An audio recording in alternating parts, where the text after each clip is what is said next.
Hello everyone.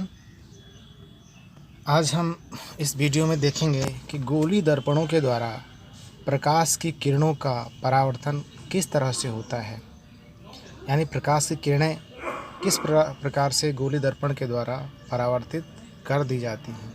तो last तक बने रहिएगा इस वीडियो में हमारे साथ। गोलीय दर्पणों से बनने वाले प्रतिबिंबों को खींचने के नियम। तो देखिए, पहला नियम यह इस प्रकार से है। आपके सामने देखिए दो दर्पण दिख रहे हैं। ये दर्पण है अवतल दर्पण। जैसा कि पहले बताया जा चुका है, अवतल दर्पण में जो उभरा भाग है ये पॉलिशदार होता है, ये निशान पॉलिश का है। और ये है उत्तल दर्पण। इसमें देखिए उभरा भाग चिकना है इधर वाला, और इधर दाहिनी तरफ वाला ये पॉलिशदार है। तो ये है उत्तल दर्पण और ये है अवतल दर्पण।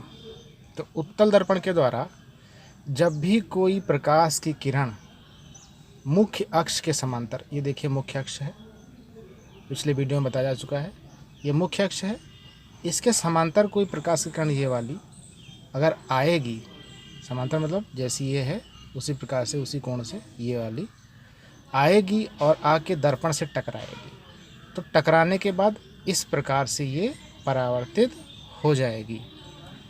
और परावर्तन के बाद हमेशा यह दर्पण के फोकस बिंदु से होकर के ही जाएगी। ये देखिए F जो है वो दर्पण का फोकस बिंदु है।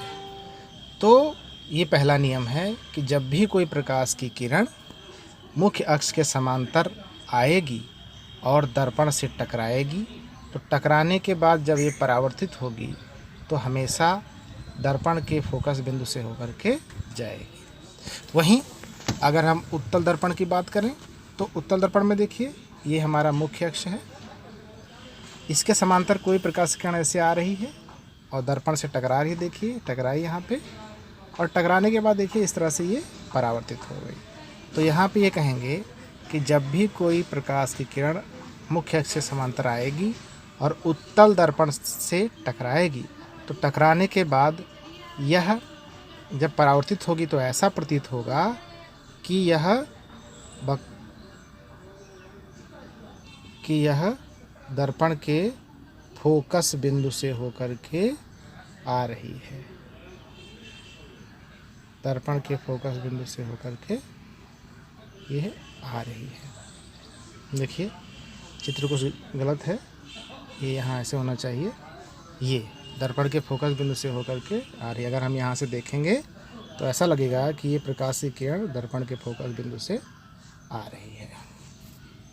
अब देखिए अगला नियम यह है कि कोई भी प्रकाश की किरण जब अवतल दर्पण के फोकस बिंदु से होके आएगी, ये देखिए, और दर्पण से टकराएगी, तो टकराने के बाद यह मुख्य अक्ष के समांतर परावर्तित हो जाएगी। देखिए ठीक पहले नियम के उल्टा।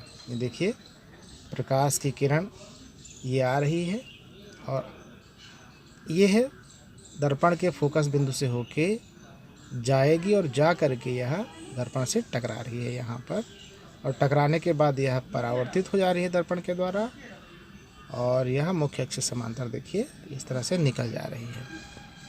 उसी प्रकार यहाँ उत्तल दर्पण में क्या हो रहा है, कोई प्रकाश की किरण ऐसी आ रही है कि लग रहा है कि यह फोकस बिंदु को जाएगी, देखिए, और यहीं से यह दर्पण से टकराने के बाद यह मुख्य अक्ष से समांतर हो जा रही है।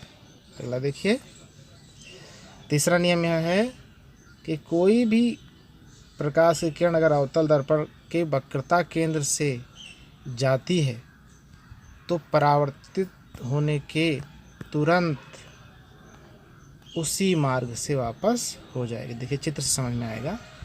कोई भी प्रकाश की किरण, देखिए ये प्रकाश की किरण है, इस तरह से आ रही है और वक्रता केंद्र सी से होकर जा रही है, देखिए, और सी से होकर जा रही है और दर्पण से टकरा रही है।